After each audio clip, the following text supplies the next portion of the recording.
ফিরলাম বিরতির পর আবারও চোখ রাখবো বাংলার খবরের দিকে। 1,08,00,000 টাকার বেশি সোনা সহ দুই ব্যক্তিকে গ্রেফতার করল কেন্দ্রীয় রাজস্ব গোয়েন্দা দপ্তরের আধিকারিকরা।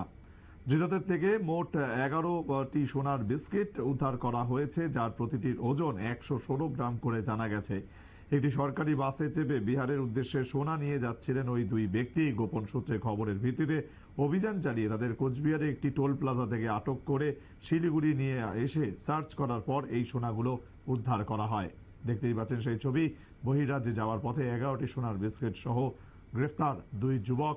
বাংলার ঘটনা। আজকে আমি রতন বণিক, কেন্দ্রীয় রাজস্ব গোয়েন্দা দপ্তরের আইনজীবী। আজকে কেন্দ্রীয় রাজস্ব গোয়েন্দা দপ্তর, ইংরেজিতে ডিরেক্টর অফ রেভিনিউ ইন্টেলিজেন্স, সংক্ষেপে ডিআরআই দুজন ব্যক্তিকে শিলিগুড়ি এসসিজেএম আদালতে হাজির করেছে। এই দুজনের নাম হলো, প্রথমজন হলো লিটন ধর, ইনি 52 বছর বয়স, রানাঘাট নদিয়া জেলার বাসিন্দা। দ্বিতীয় হলো চন্দন পাল, 45 বছর বয়স, এ হলো তুফানগঞ্জ মাথাভাঙ্গা এলাকার বাসিন্দা।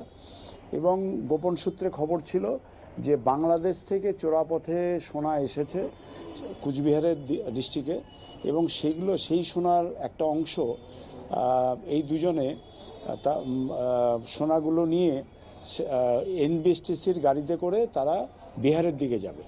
এবং এই খবরের ভিত্তিতে গতকাল ডিআরআই শিলিগুড়ির আধিকারিকরা তারা ওই NH 37-এর ওপরে যে টোল প্লাজা, সেখানে অপেক্ষা করছিল, এবং আলটিমেটলি ওই বাস, নির্দিষ্ট নম্বরের এনবিএসটিসির বাসটি আসার পরে ওই দুজনকে জিজ্ঞাসাবাদের জন্য নামানো হয়। এবং পরবর্তীতে ওই, যেহেতু প্লেসটা কন্ডুসিভ ছিল না, তাদেরকে সমন দিয়ে শিলিগুড়ি আনা হয়। এবং শিলিগুড়িতে তাদের বডি সার্চ করে পাওয়া যায় ট্রাউজারের ভেতরে স্পেশালি বানানো পকেট। সেই পকেটের মধ্যে থেকে প্রথম জনের কাছ থেকে 6 পিস বিদেশি সোনা এবং দ্বিতীয় জনের কাছ থেকে 5 পিস, এই টোটাল 11 পিস বিদেশি সোনা উদ্ধার হয়। এই সোনাগুলোর 11 পিস সোনার ওজন হয় 1 কেজি 276 গ্রাম, এবং গোল্ডস্মিথ দিয়ে টেস্ট করা হয়, দেখা যায় যে এগুলো 24 ক্যারেটের পিওর সোনা। এবং এটা শুনতেই পেলেন, দুজনকে গ্রেফতার করা হয়েছে ইতিমধ্যেই, এবং 1,08,00,000 টাকা উদ্ধারকৃত সোনার মূল্য বলে এখনো পর্যন্ত জানা গেছে। সময় আরো একটি বিরতির, সঙ্গে থাকুন।